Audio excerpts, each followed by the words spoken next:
Ya sea para medir nuestra estatura, conocer el tamaño de una bacteria o la distancia entre la Tierra y la Luna, en la actualidad usamos el sistema métrico decimal sin el cual la humanidad completa entraría en crisis. Está en todas partes. Ahí o allá. ¿Alguna vez se ha preguntado cuál es su origen? ¿No? Bueno, de cualquier forma, Inútiles Datos Ociosos ha preparado la siguiente cápsula para que sorprenda a sus amigos y fascine a sus conquistas con el origen e historia de el sistema métrico decimal.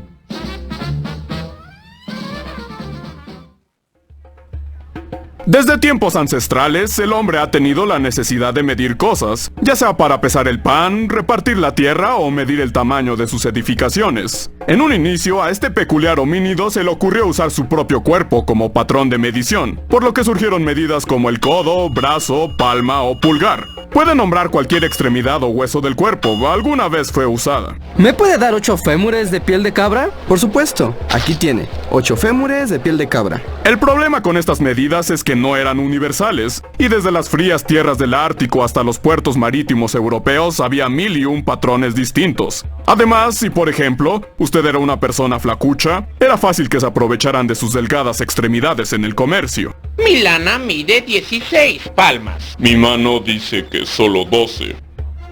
Este conflicto se prolongó a través de los tiempos, y la Francia del siglo XVII no estaba exenta de tal problema. En el reino se usaba la toesa, definida como la distancia entre la punta del dedo gordo del monarca y su talón. Algo confuso, considerando que la medida se modificaba cada que había un nuevo rey. Cuando en 1774 el regordete pie de Luis XVI ascendió al trono, los franceses dijeron: ¡Quita tu oloroso pie del trono del rey! Y por esta y otras razones más, como la falta de comida y la injusticia social, el joven rey fue derrocado y la Asamblea Nacional asumió el poder. Conforme al espíritu de la razón pura y los derechos universales del hombre, el nuevo gobierno se propuso la creación de un sistema único de medidas que fuera igual para todos. La labor fue asignada al ilustre Nicolas de Condorcet, quien, en su cargo como presidente de la Academia de Ciencias, creó un comité con lo más selecto del pensamiento francés. El equipo de supercientíficos decidió que el sistema sería de base decimal, y que el nuevo patrón se basaría en la longitud de un meridiano terrestre. Y a la 10.000.000ª parte de ese resultado se le llamará metro. Gracias al poder de la trigonometría se podía medir una pequeña porción del arco y con cálculos obtener el dato completo, sin la necesidad de medir el meridiano entero. Ya estaba decidido. Se mediría la distancia entre Dunkerque, en París, y Barcelona, en España.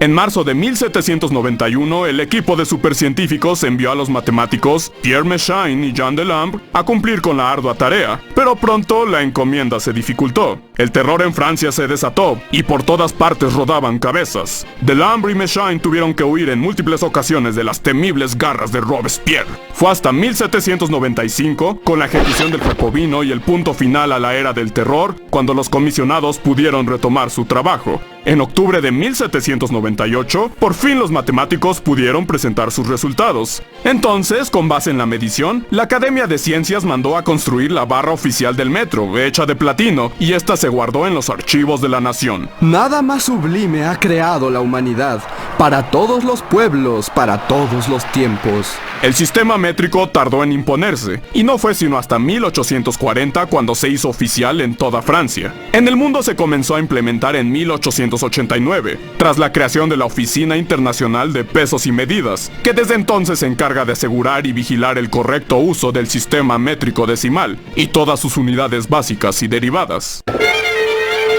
Entonces, tenemos que el potencial eléctrico se mide en ohms.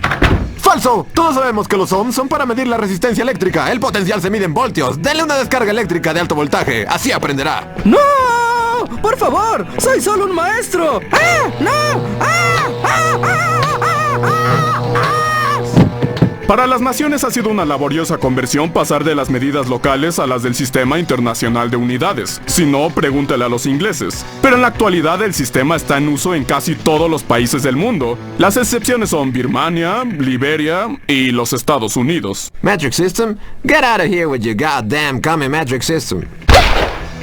Al final, lo importante es que el sueño de la Revolución Francesa se consumó y la humanidad adoptó un sistema universal de medición para seguir cuantificando el mundo. Ahora usted ya conoce el origen de ese sistema métrico que tanto usamos en la vida diaria. Esperamos esta información sea útil para poder fascinar a propios y extraños con un inútil dato ocioso más. Suerte y hasta la próxima.